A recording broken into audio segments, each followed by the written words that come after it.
Welcome back. We're going to be talking now about COVID-19 and, of course, the hospitality and luxury and just all of that industry. I'm joined here by Nancy Adele. Thanks for being here today. Thank you for having me. So the question here just seems to be, with all the regulations and curfews and all of that we seem to have, especially in this part of the world with regards to COVID-19, there's now a question of, does the virus only walk around at night? You know, there's curfews from midnight. There's clubs are not supposed to open.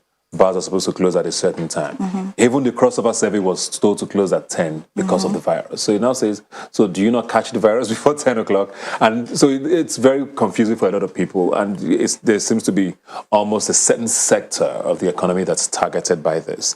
How are you coping? How are people coping in that industry? Oh, my God. Hospitality, events, and all of that. Yes. First of all, hospitality, it's a really, really big industry. Yeah. And I feel like most people in hospitality created those jobs for themselves. People like me. Yeah. You get. The restriction has affected us in... I'm really... I don't know where to start from, because the truth of the matter is that, you know, you put a curfew and say, oh, from this particular time to 12, that is the time that's lockdown. But then at the end of the day, people come out by 1 a.m. And, you know, from the nature of what I do, I know that it's the time Nigerians love to come out. I mean, after the rest and everything, people want to come out around 1 a.m.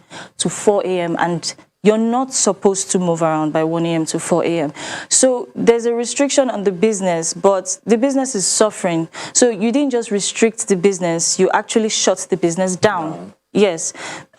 People spend more from 1 a.m. to 4 a.m. and we're not supposed to have people come around. And don't forget, most of these establishments, they open and they have fees, they have things to pay.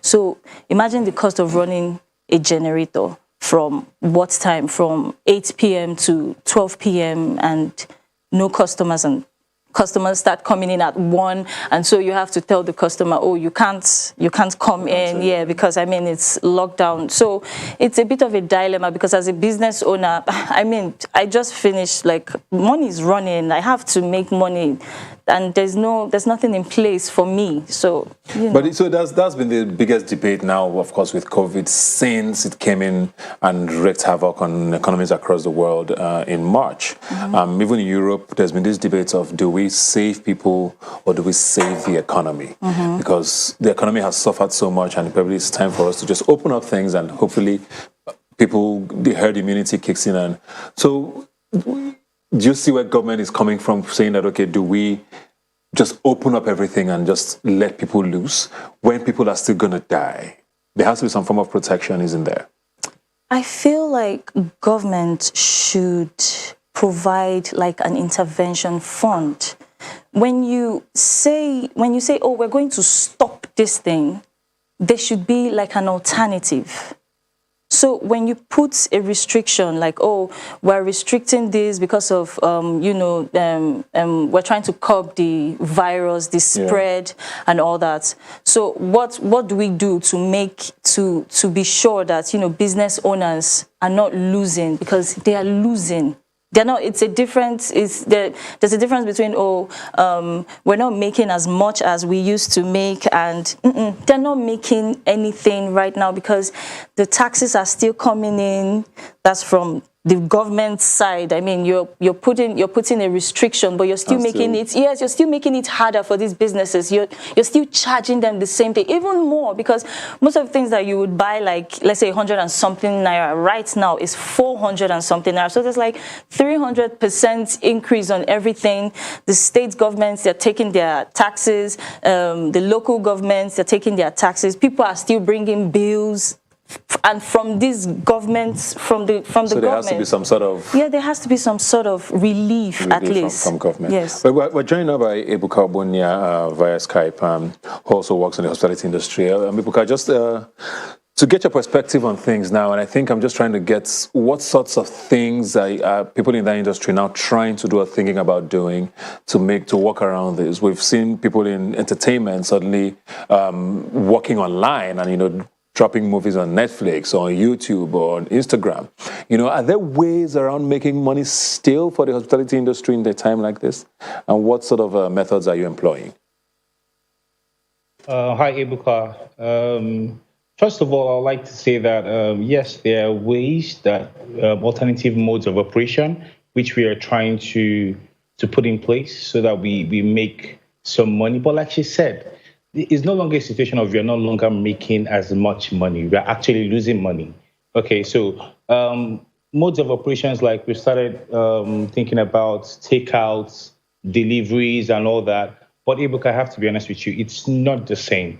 People enjoy coming out to actually eat food at restaurants, okay? So the delivery and the takeout business, although it's an alternative, it's not really matching up to what it used to be before. And like you said, I think the government has, to some extent, failed in their ability to try and provide some sort of intervention. Do you still get to pay taxes still, like she said? Yes, I do. I do pay taxes, Ebuka. And the funny thing about it, I have to be honest with you, Ebuka, is that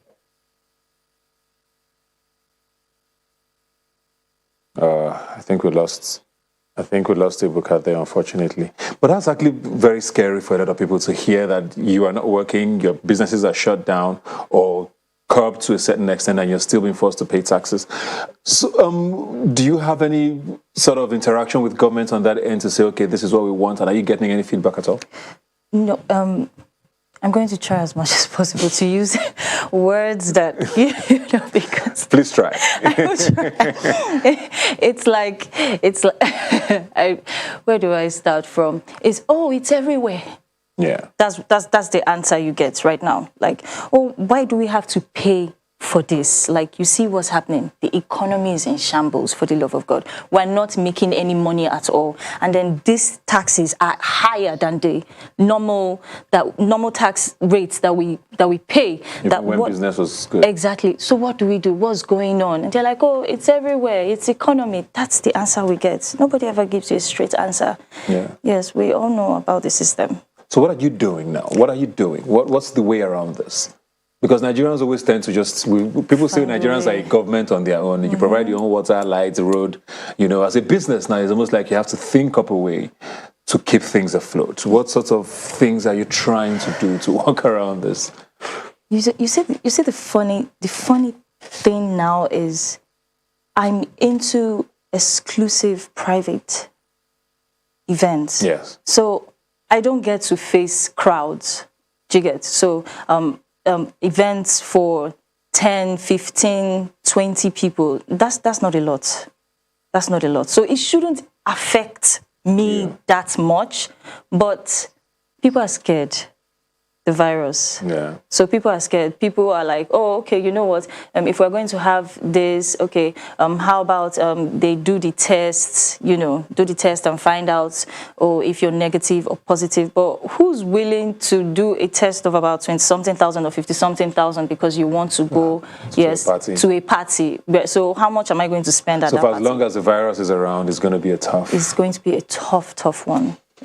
Well, signs of the times. Thank you very much, Nancy. And Ebuka, unfortunately, we lost you there, but thanks for joining us. We'll have to go now. And I think on that note, it's only fair to say, once again, and reiterate that please follow the guidelines, wear a mask, socially distance, stay at home if you don't have to be anywhere, wash your hands. It's the only way we can come out of this. The vaccines are not in Nigeria yet, and we need to get back our life to some sense of normalcy. And as long as we continue to be careless, a lot of businesses are going to keep suffering, and Nigeria will just not be the better for it. So please do your own part. Thanks for joining us. I'll see you next Sunday.